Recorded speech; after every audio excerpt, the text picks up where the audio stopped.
Demonetisation यानी नोटबंदी फिर से होने वाली है, ऐसा ही लग रहा है। आरबीआई प्लास्टिक नोट्स लाने वाला है। सोचो 2016 में एक रात में 500 और 1000 के नोट बंद कर दिए थे मोदी गवर्नमेंट ने, पलक झपकते ही। अब नोट का मटेरियल ही बदलने वाला है। अब सोचने वाली बात यह है कि घबराना जरूरी है या इस बार कुछ अलग होने वाला है। आज हम इसी बारे में बात करेंगे। स्वागत है आप सभी लोगों का इंडिया मनी मैटर्स के एक और नए एपिसोड में। चलिए शुरू करते हैं। तो भाई अकॉर्डिंग टू गवर्नमेंट सोर्सेज नोटबंदी फिर से होने वाली है। जी हाँ, आरबीआई प्लास्टिक नोट्स लाने वाला है यूरोप और यूएस की तरह। भाई सीधी बात, कल बिजनेस स्टैंडर्ड्स ने रिपोर्ट किया कि आरबीआई ने प्लास्टिक यानी पॉलीमर बैंक नोट इंट्रोड्यूस करने का प्लान रिव्यू किया है। ये इशू आरबीआई के लास्ट 2 बोर्ड मीटिंग्स में डिस्कस हुआ। पटना और मुंबई में पायलट प्रोजेक्ट्स जल्द अनाउंस होने वाले हैं और लोग पहला सवाल यही पूछ रहे हैं, भाई फिर से नोटबंदी तो नहीं होगी? तो पहले ये क्लियर कर लेते हैं ताकि कोई कंफ्यूजन ना रहे। नोटबंदी नहीं है ये।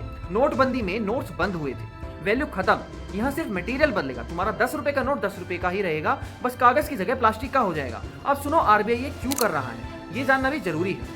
FY25 में आरबीआई ने करेंसी प्रिंटिंग पे 6,372 करोड़ रुपीस खर्च किए। एक साल पहले ये 5,101 करोड़ था, यानी एक साल में प्रिंटिंग का बिल 1,271 करोड़ बढ़ गया, क्योंकि FY25 में अकेले 23.8 बिलियन सोल्ड नोट्स यानी गंदे फटे नोट्स डिस्ट्रॉय करने पड़े। तुम्हारा वो 10 रुपए का नोट जो धोबी की तरह दिखता है चाय की दुकान में, वो इसी प्रॉब्लम का हिस्सा है। अब असली बात यह है कि प्लास्टिक नोट सिर्फ सस्ता नहीं है, स्मार्टर है। पॉलीमर नोट्स में see through windows, micro optic holograms और स्पेशल इंक्स होती हैं। जाली नोट बनाना इम्पॉसिबल हो जाता है। इससे फेक करेंसी का कारोबार पूरी तरह खत्म हो जाएगा। ऑस्ट्रेलिया ने 1988 में दुनिया की पहली पॉलीमर नोट इंट्रोड्यूस की और बाद में पूरा सिस्टम पॉलीमर में कन्वर्ट कर दिया। कनाडा और यूके ने भी एंटी काउंटरफेल्ट मेजर्स के लिए यही किया।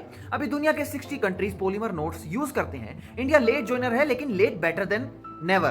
पहले 10 रुपए के और 20 रुपए के नोट्स आएंगे, क्योंकि यही नोट सबसे ज्यादा हाथ बदलते हैं और सबसे जल्दी खराब होते हैं। अब इन सब का इंडियन इंपैक्ट क्या होगा, तुम्हारे को क्या फर्क पड़ेगा, वो भी समझते हैं। पहला, पॉलीमर नोट्स कागज वाले से काफी ज्यादा टाइम तक चलते हैं। मतलब वो 10 रुपए का नोट जो 6 महीने में पुराना हो जाता था, अब सालों चलेगा। शॉपकीपर, ऑटो वाला, सब्जी वाला, सबके काम का है। दूसरा, नकली नोट्स का डर कम होगा। पॉलीमर नोट्स इतनी एडवांस सिक्योरिटी फीचर्स के साथ आते हैं कि डुप्लीकेट बनाना प्रैक्टिकली ही इम्पॉसिबल हो जाता है। तीसरा, और ये भी समझ लो सबसे बड़ा पॉइंट ये है कि आरबीआई की प्रिंटिंग कॉस्ट बढ़ रही थी, जो अल्टीमेटली टैक्स पेयर्स का ही पैसा है, यानी तुम्हारा पैसा। और अगर पॉलीमर से कॉस्ट कंट्रोल होती है तो वो सेविंग्स पब्लिक के काम आएगी, सीधा या इनडायरेक्ट तौर पे।